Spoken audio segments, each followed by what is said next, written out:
Press club এবং এফবিওজের পক্ষ থেকে আন্তরিকভাবে শুভেচ্ছা ও অভিনন্দন জানাচ্ছি। প্রিয় বন্ধুরা, গণমাধ্যম একটি মহাশক্তি।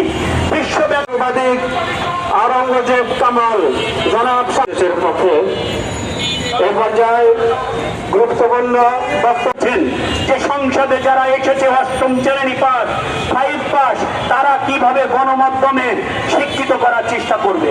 এই কারণে সংসদে এরকম একটা নিয়ে আমরা দেখেছি স্বাধীনতার পর, তারপরে কিন্তু তারা সুষম এবং সুন্দরভাবে প্রশ্ননিষ্ঠভাবে সাংবাদিকতা করেছে। শিক্ষা কিন্তু আমাদের মূল লক্ষ্য উদ্দেশ্য হওয়া উচিত। তাই সরকার যদি হলুদ সংবাদ, আমি তাই আজকের দাবি আমরা যেন সেই দাবিটা আমাদের কাঙ্ক্ষিত বাংলাদেশে হয়েছে। যেমন আগে একটা আইন ছিল সাংবাদিকদের কালো নিরপেক্ষ সুন্দরভাবে যাতে বস্তুনিষ্ঠ সংবাদ পরিবেশন করতে পারি, আশাবাদ ব্যক্ত করে আজকে তারা রাস্তায় নামতে বাধ্য করেছে।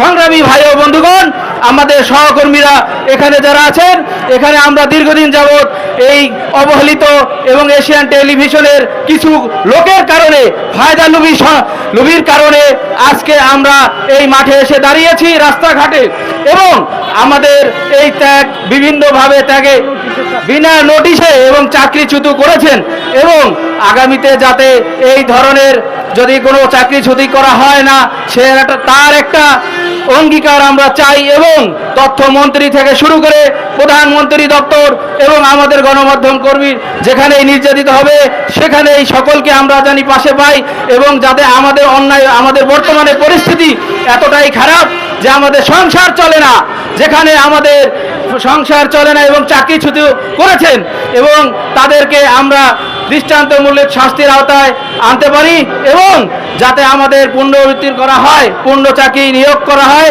সে বিষয়ে তাদের শুভ বুদ্ধি উদয় হবে, সেই বিষয়ে বক্তব্য সাধারণ সংক্ষিপ্ত মনে বক্তব্য আসতেছে না।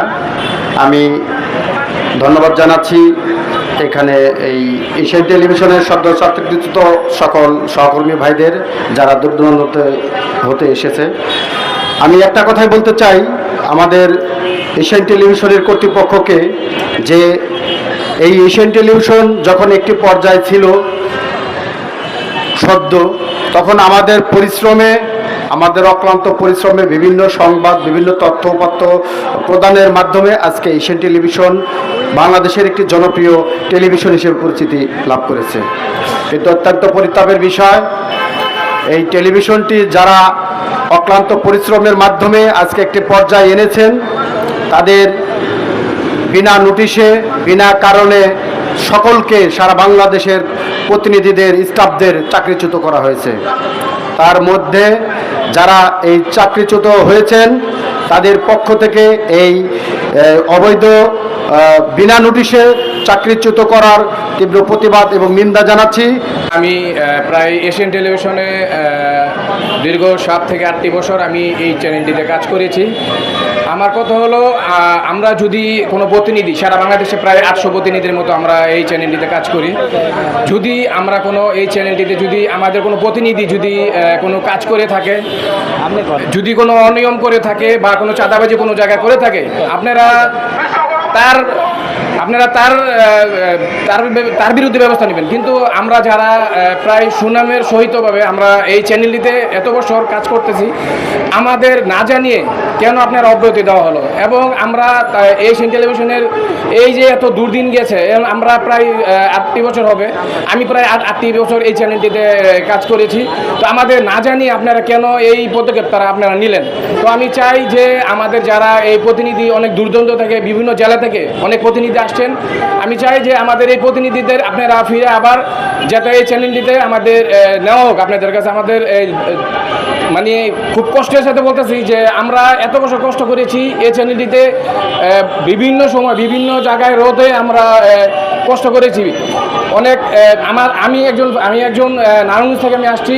আমি কিন্তু আমাকে যখন অফিস যে কোনো সময় যে কোনো কাজে আমাকে বিভিন্ন জায়গায় আমাকে অ্যাসাইনমেন্ট দেওয়া হয়েছে, আমি কিন্তু তখন বিভিন্ন জায়গায় কিন্তু আমি গিয়ে তখন ওই বিভিন্ন জায়গায় তাদের অফিসের বিভিন্ন অ্যাসাইনমেন্ট আমি কিন্তু কাজ করেছি। অথচ এই যে সপ্তাহখানিক 10 দিন হবে, 10 দিন আগেও কিন্তু আমার অফিসে আমাকে আমার জেলা রেখে অন্য জেলা আমাকে কাজ করিয়েছে, আমি কিন্তু কাজ করেছি। তো আমার কথা হলো, আমরা যেহেতু এই চ্যানেলটিতে দীর্ঘ এত বছর আমি কাজ করেছি, আমাদের অন্য অন্য প্রতিনিধি ভাইয়েরা, আমার সহকর্মী ভাইয়েরা আমার এই 1-2 দিন আগেও কিন্তু তারা এখানে এসে কিন্তু তারা বিভিন্ন হোটেলে কিন্তু তারা আসছে। তো আমার কথা হলো, আমি সংক্ষিপ্ত বেশি বলতে চাচ্ছি না, আমি এই বলে আমার সংক্ষিপ্ত বক্তব্য শেষ করলাম। বলেছিল ভাত দে হারামজাদা মানচিত্র খাবো, হয়তো এই চাকরিচ্যুত সাংবাদিকরা চিৎকার করে বলবে ভাত দে হারামজাদা, তা না হলে আজকে যে সমস্ত কুলাঙ্গার, যে সমস্ত অথর্ব এই এশিয়ার টেলিভিশনকে দখল করে নিয়ে এই শত শত সাংবাদিকদের চাকরিচ্যুত করেছে, তাদের কুশপত্রিকা এই প্রেস ক্লাবের সামনে জ্বালিয়ে দেবে।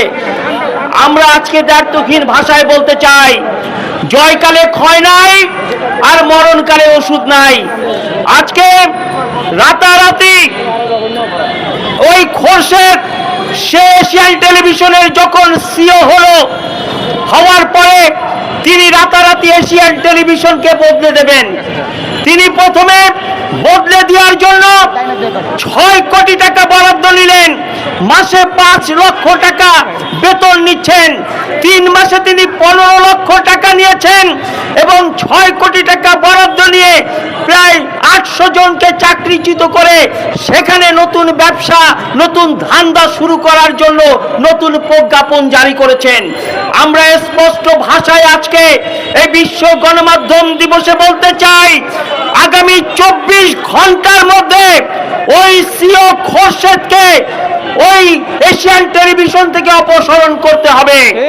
এরকম একটি কুলাঙ্গার, এরকম একটি দানব, এরকম মানুষ একটি খোরশেদ সুচিকে যদি আগামী 24 ঘন্টার মধ্যে এখান থেকে অপসারণ করা না হয়, আমরা প্রধানমন্ত্রী বরাবর, আমরা আমাদের যিনি গণমাধ্যম মন্ত্রী রয়েছেন, আমাদের সেই তথ্যমন্ত্রী এবং তথ্য সচিব বরাবর আমরা 24 ঘন্টা পর আমরা স্মারকলিপি প্রদান করব।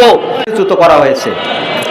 এরকম প্রতিদিন প্রতিনিয়ত আমাদের দেশের বিভিন্ন মিডিয়া থেকে সাংবাদিকদের চাকরিচ্যুত করা হয়। একজন সাংবাদিক তিনি একটি মিডিয়ার পরিচয়ে তিনি সমাজে প্রতিষ্ঠিত হয়ে থাকেন, আর তাৎক্ষণিক ওই প্রতিষ্ঠান যখন একজন সাংবাদিককে চাকরিচ্যুত করা হয়, তাকে কর্মহীন করে দেয়া হয়, এর চেয়ে বেদনাদায়ক আর কোনো বিষয়, কোনো ঘটনা থাকতে পারে না। এর নেপথ্যে যে কারণ, আমাদের অনুসন্ধান বা আমাদের গবেষণা, তার মূল কারণ হচ্ছে আমাদের সাংবাদিক নিয়োগ নীতিমালা নেই। সাংবাদিকদের নিয়োগ নীতিমালা না থাকার ফলে এই প্রতিনিধিদেরকে মালিক পক্ষ যে কোনো সময়, যে কোনো অবস্থায়, যে কোনো ঘটনাকে কেন্দ্র করে তাদের চাকরিচ্যুত করার সুযোগ রয়েছে। ফেসবুকের মাধ্যমে তারা একটি পোস্ট করেছেন যে সকল সাংবাদিকদের আইডি কার্ড বাতিল করা হলো। এটি একটি অগণতান্ত্রিক, এটা একটি জুলুমের কাজ হয়ে গেছে। আমরা মনে করি এটি এশিয়ান টেলিভিশন কর্তৃপক্ষ করতে পারে না। এশিয়ান টেলিভিশনের সারা দেশের নির্যাতিত সাংবাদিকদের পক্ষ থেকে আজকে জাতীয় প্রেস ক্লাবের সম্মুখে যে মানববন্ধন প্রতিবাদ কর্মসূচির আয়োজন করা হয়েছে, আমরা এশিয়ান টেলিভিশন নির্যাতিত সাংবাদিকদের প্রতি সহমর্মিতা প্রকাশ করছি। আমরা তাদের সকল কর্মসূচির সাথে একাত্মতা প্রকাশ করছি। আমি বলতে চাই যে নির্যাতিত সাংবাদিকদের পক্ষ থেকে মাননীয় প্রধানমন্ত্রী বরাবর একটি অভিযোগপত্র দাখিল করা হোক, তথ্যমন্ত্রী বরাবর একটি অভিযোগপত্র দাখিল করা হোক এবং বাংলাদেশ প্রেস কাউন্সিল এগুলো দেখার বিষয় সেখানে এটি দাখিল করা হোক। সেগুলো দাখিল করার পরে যদি 1 সপ্তাহের ভিতরে কোনো কর্মসূচি, কোনো সমাধান না করা হয়, তাহলে আমরা সংশ্লিষ্ট দপ্তরগুলোতে যে কর্তৃপক্ষ, যে কর্মকর্তা এই বিষয়গুলোকে সমাধান করবে না, আমরা সেখানে ঘেরাও কর্মসূচি গ্রহণ করব এবং আমরা আরও কঠিন কঠিন কর্মসূচি দিয়ে রাজপথে আসবো। যেখানে অন্যায় হবে, যেখানে বৈষম্য হবে, আমরা ছাত্র জনতার আন্দোলনে আমরা বৈষম্য দূর করার জন্য এই রাজপথে আমরা অংশগ্রহণ করেছি এবং আমরা সেই বৈষম্য দূর করবো ইনশাল্লাহ।